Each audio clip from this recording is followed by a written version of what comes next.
श्री राधे।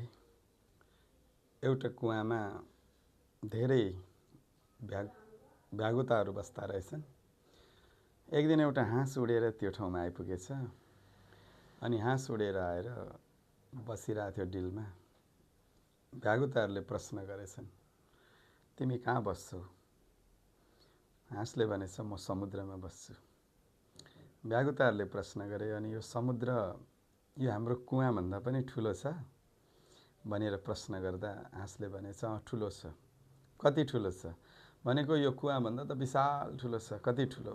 म तिमीहरूलाई सम्झाउन सक्दिनँ। सबै भ्यागुताहरू हाँसेछन्, भन्न थालेछन्, हेर हेर यो मूर्खको कुरा, यो कुवाभन्दा पनि ठुलो छ अरे त्यो समुद्र। हाँसले धेरै प्रयास गर्यो सम्झाउन, बुझाउन, तर सकेन।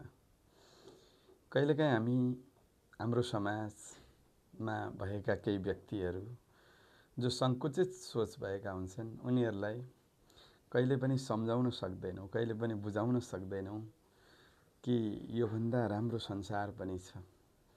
जो मूर्ख व्यक्तिको सङ्गत नगर्नु, मूर्ख व्यक्तिलाई सम्झाएर सकिन्न। अझ धेरै आफन्त परिवारमा त्यस्तो व्यक्ति हुनुहुन्छ भने त सबैलाई असर गर्छ। जय श्री राधे।